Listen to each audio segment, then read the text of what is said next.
Kamusta fire signs? Welcome to Like a Tarot. Ang reading natin ngayon ay alamin natin kung sino ang forever mo, yung taong nakatadhana sa iyo. Alamin natin kung kailan at paano kayo magkakakilala, ano ang katangian niya, ano ang sitwasyon niya, trabaho, zodiac sign, at hilig. Posible na person mo na siya, makaka-resonate ka sa ilang babanggitin or ipapakita ng cards. General reading ito guys, kaya kunin mo lang yung akma sa sitwasyon mo. Ikaw na rin magpalit kung siya ba ito o ikaw. Magandang tip na rin ito para sa mga single. Itong person na nakatadhana sa'yo, meron siyang sitwasyon na hindi niya alam kung ano yung gagawin niya. Kasi marami ng lesson or ways na ipinaparamdam ang universe na para makuha niya kung ano yung purpose niya sa buhay. At sa wakas, nagkaroon na siya ng bright idea kung paano haharapin yung mga sitwasyon na nangyayari sa kanya. At ito na yung magandang simula na puno ng pag-asa sa kanya. Kasi ang hinihintay na lang ng universe ay yung pagkilos ng person na ito. Kaya huwag kang magtaka, bakit ang tagal naman ng nakatadhana sa akin na dumating? Ang dami mo na din pinagdaanan. Kasi itong person mo ngayon pa lang nagkakaroon ng awakening sa buhay niya. Ngayon pa lang magbubukas yung bagong chapter ng buhay niya na unti-unting papalapit sa tamang direksyon sa kung ano yung mga nakalaan at nakatadhana sa kanya. Isa ka na doon. Gamit naman ng tarot cards, alamin pa natin yung ibang detalye. At saka, i-add ko lang, ang person mo, or maybe ikaw ito, huwag kang magstay sa mga taong nagpapahinto ng buhay mo or ng mga plano. Huwag mo rin itong isipin para hindi mahila yung positive energy mo ng negative energy.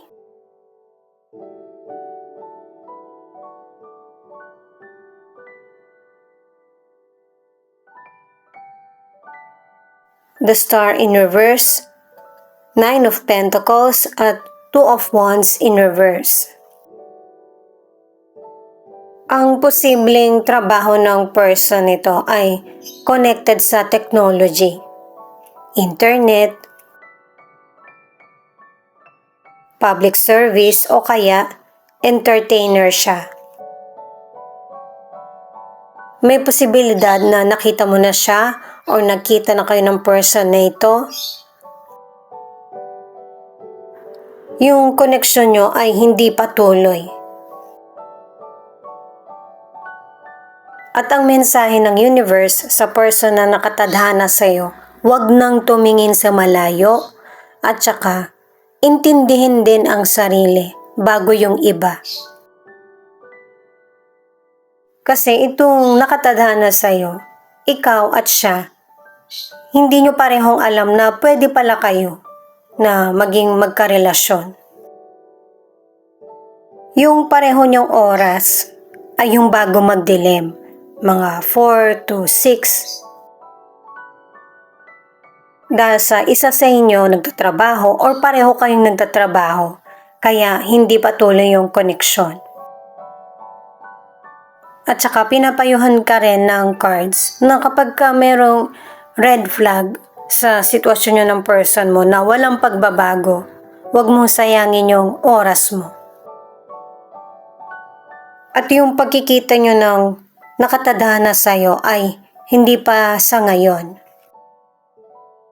Pero makikilala mo itong person na ito hindi dahil sa mga kaibigan mo, kundi fiesta, may party, or holiday season. Mahilig din siyang magkape. Yung lugar niya nasa countryside, maliwalas yung lugar. Ang isa sa iniisip ng nakatadhana sa'yo ay kung bakit ang tagal dumating ng dawan. Nawawala na siya ng pag-asa. Page of Wands, Four of Wands at the Hermit in reverse. Itong person na ito ay single. Hindi siya malungkot sa pagiging single. Pero sa ngayon, yung time niya muna sa sarili ang priority niya. Marami siyang kaibigan at saka may mga ina-attendan siyang event, party o kaya celebration. Kaya pala wala kayong masyadong koneksyon o hindi kayo nagkikita. Kasi itong person ay nasa ibang bansa nagtatrabaho. Maganda rin yung kita niya kasi maganda yung pinasukan niyang trabaho. Kumbaga stable. At saka sa online, yung friends mo, friends niya. Pero hindi kayo yung friends.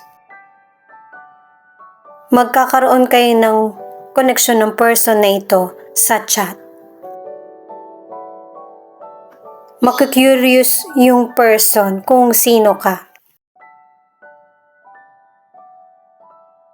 Dahil sa general reading ito, ang zodiac sign ng person na nakatadhana sa iyo ay Taurus, Virgo, Capricorn, at Aries. Pero mamaya sa charms, alamin pa natin yung ibang zodiac. At ang weakness ng person na ito ay yung dinadown yung sarili. Yung bang, kung darating, di darating. Kung wala, di wala. Maging confident sa sarili. At saka marami kang katangian na magugustuhan ng kapwa. Dahil sa nasa ibang bansa nga itong nakatadhana sa iyo, magbabakasyon siya or uuwi sa Pilipinas. Maganda yung buhay ng person na ito. Stable yung career, okay ang financial, love life lang ang wala. Nine of Wands, the Magician, at Knight of Pentacles. Itong cards na ito ay paalala na hindi lahat ng nangyayari sa buhay mo ay yung taong nakikinig ay susuportahan ka. At itong person na nakatadhana sa iyo, may posibilidad na magtagal siya sa Pilipinas. Pwedeng dahil sa trabaho or mag-aaral siya ulit para sa karir niya. Dahil sa itong person na to ay skilled at saka matalino. Meron ding relocation na magaganap. Pwedeng yung trabaho niya sa Pilipinas na muna o kaya sa ibang bansa naman. At yung pagkikita nyo kung hindi itong taon, next year. Yung person ulit ang makakapansin sa iyo pero ikaw, hindi mo siya mapapansin. Or kung magkausap man kayo, walang spark, wala kang mararamdaman sa kanya pero siya nahihiwagaan na sa iyo. Hayaan mo lang yung kapalaran nyo na mangyari kasi hindi pa naman huli ang lahat. Lahat kasi ito ay nasa divine timing. Pero ang nararamdaman ko sa cards mo, ang lakas yung holiday season. Ang tagal niyan, di ba? Sa atin, September ang simula. Sa lahat ng bagay na ginagawa ng person na ito, madali siyang makasagot. Pero pagdating sa love, hindi siya agad nakaka-react. Itong the devil, ang ibig sabihin, yung nakatadhana sa'yo, hindi niya ipapakita kung ano yung totoong siya. Yung mga bagay na hindi mo magugustuhan, yung mga negative sides, ang ipapakita niya sa iyo.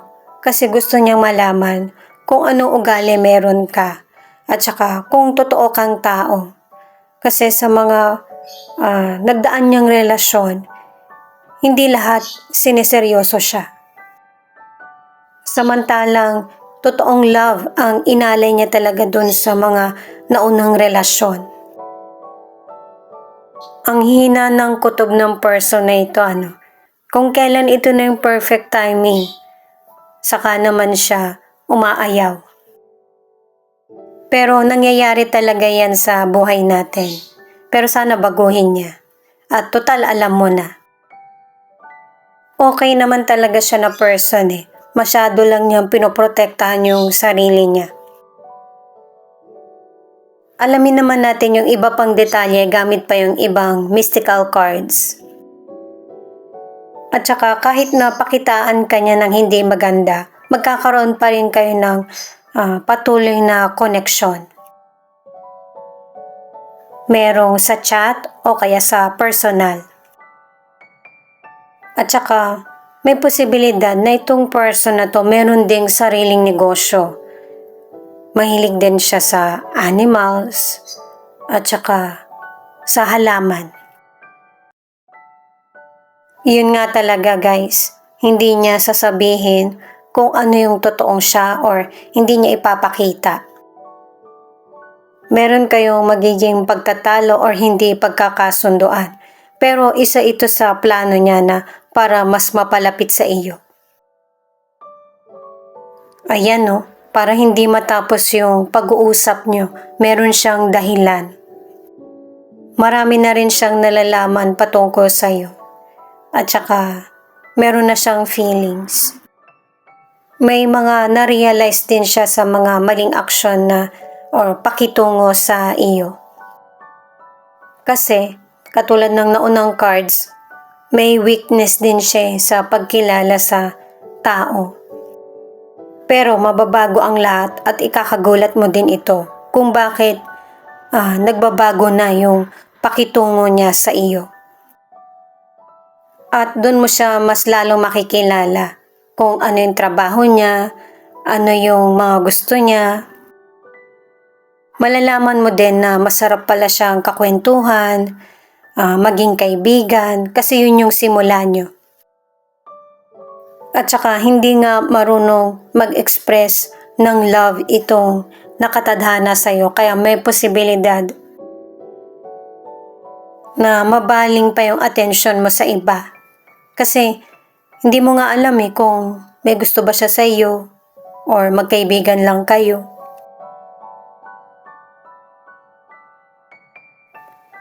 Ayan, kasi nga hindi nyo alam pareho Boundaries. Maigi na to na isa sa inyo may boundaries para ma-realize lalo nung nakatadhana sa iyo na sabihin niya sa iyo kung ano yung true feelings niya. Kasi tama na ito itong direksyon na tinatahak niya. Yung pag-aksyon na lang talaga niya yung hinihintay ng universe para matulungan siya na magtuloy-tuloy ito hanggang sa maging happy yung buhay niya. Kasama ka.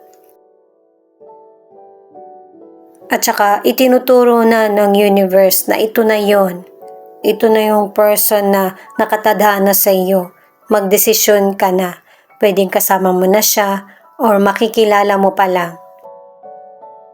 At saka base sa mga cards, magkakaroon pa ng 3 relasyon bago mo ma-meet yung nakatadhana sa iyo. Kasi matagal mong makakarelasyon yung mga nauna. Ang ilan dun sa nakarelasyon mo, akala mo siya na talaga. Kasi okay na kayo pero nagkahiwalay din. Third party, ambition at abandonment ang ilan sa naging dahilan. Mahilig nga talagang makiparty ito or gumala yung nakatadhana sa iyo. Mahilig din talaga siya sa kape. Mukhang maganda yung lugar na pinupuntahan niya kasi nakaset pa kung ano yung mga ino-order niya. alam na ng nagsuserve sa kanya. Magkikita talaga kayo ng person na ito sa hindi nyo inaasahan na lugar or panahon. Health conscious din itong person na ito. Ginagawa niya ito para sa trabaho niya. Or maybe routine na kailangan nag-exercise or nakaplano. Mahilig talaga siya sa pet, sa mga hayop. At saka loyal din itong person na ito sa love. Maybe isa sa inyo nung nakatadhana sa iyo ay single parent. Pwedeng kasama nung relatives yung bata o kaya yaya. This time, ang iniisip ng nakatadhana sa iyo ay yung maprotektahan yung sarili at saka yung gusto niyang mabuong relasyon. Hindi na katulad dati. Hindi niya sinisisi yung nakaraan pero nandun kasi yung panghihinayang at pagtataka kung bakit walang nagtatagal. Kasi parte lang ito ng experience niya at hindi iyon yung nakatadhana. Gemini, Taurus, Sagittarius, Virgo, at Aquarius. Yan yung ilan sa zodiac na nakatadhana sa iyo. Inulit ko na yung ibang zodiac sign, di ba? Ito naman yung posibleng letra ng person na nakatadhana sa iyo. Kung hindi nabanggit yung zodiac sign mo, ibig sabihin hindi para sa iyo ito or hindi mo naman talaga kailangan kasi okay naman yung buhay mo. At kayang-kaya mo yung mga challenges. Kung hindi ka nakaresonate ngayon, maybe sa ibang reading.